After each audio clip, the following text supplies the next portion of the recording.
नाग के 12 आयाम होते हैं। वहां 400 मीटर लंबा सांपनुमा टीला है। जहां जहां प्रत्याहार हुआ, नाग वहीं रहते थे। अगर आप 5 इंद्रियों से परे के पहलुओं को जानना चाहते हैं तो आपके आदिशेष को खुलकर चलना शुरू करना होगा। जहां 5 इंद्रियां फेल हो जाती हैं, वहीं से नाग का काम शुरू होता है।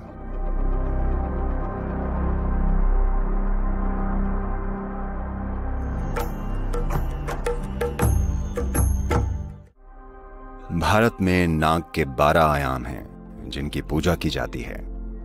ये इस प्रकार हैं: अनंत, वासुकी, शेष, पद्म, कंबाला, कारकोटक, अश्वितारा, धृतराष्ट्र, संकपाल, कालिया, तक्षक, पिंगला। ये हैं वो 12 पहलू। ये 12 पहलू कैलेंडर के 12 पहलुओं से भी जुड़े हुए हैं।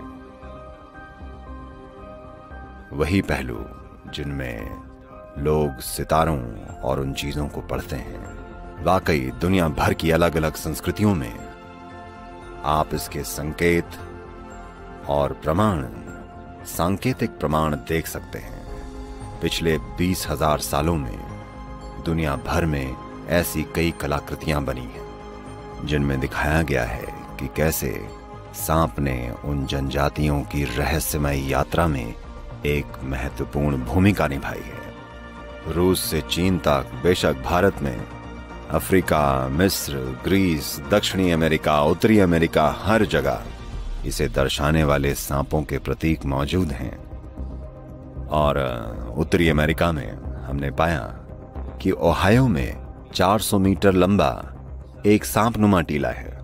ये ओहायो में है, 400 मीटर लंबा, जो कि एक बहुत बड़ी खाई के नजदीक है, जो या तो किसी छोटे तारे के टकराने या उनके हिसाब से जमीन से गैस फटने के कारण बना है। हमें नहीं पता कि वो कैसे बना, लेकिन एक 400 मीटर लंबा मिट्टी से बना एक नाग, एक टीला, एक सांपनुमा टीला।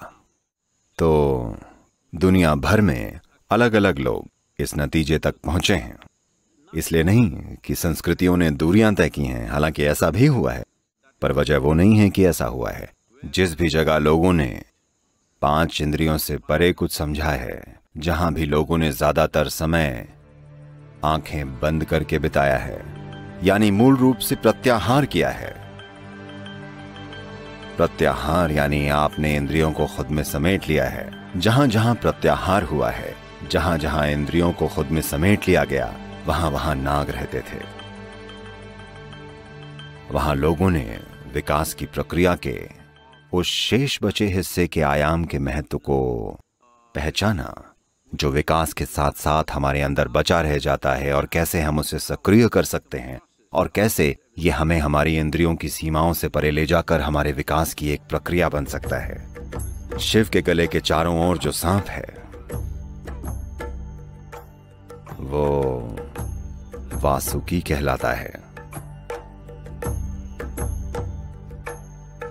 But the Vishnu's snake is referred to as Shesha. लेकिन विष्णु के सांप को शेष कहा जाता है।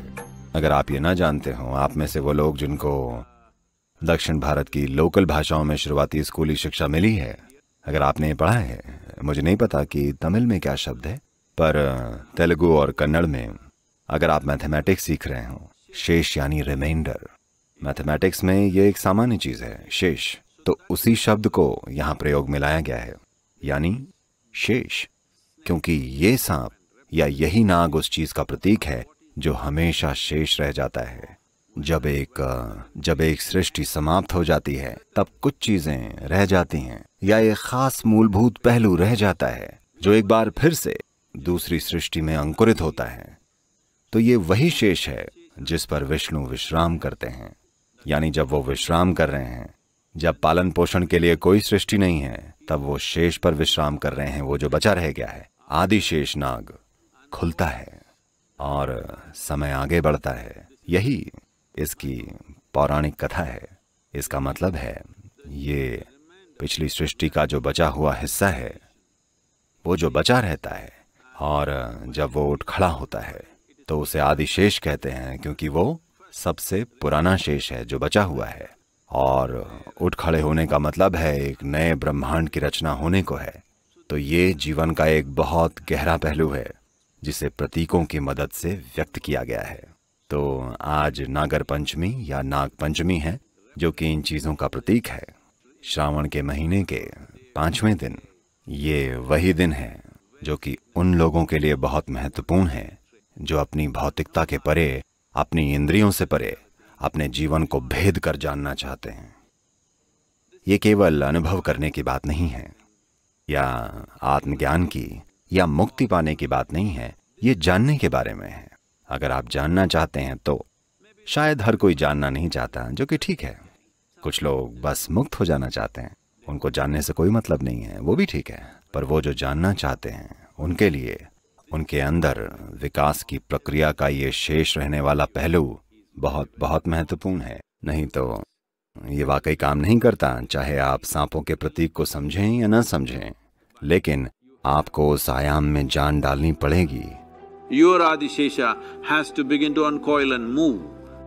आपके आदिशेष को खुलकर चलना होगा। अगर आप 5 इंद्रियों से परे के पहलुओं को जानना चाहते हैं, वो पहलू जो भौतिक प्रकृति से परे हैं। नाग उस आयाम को दर्शाता है जिसका बोध इंद्रियों द्वारा नहीं किया जा सकता।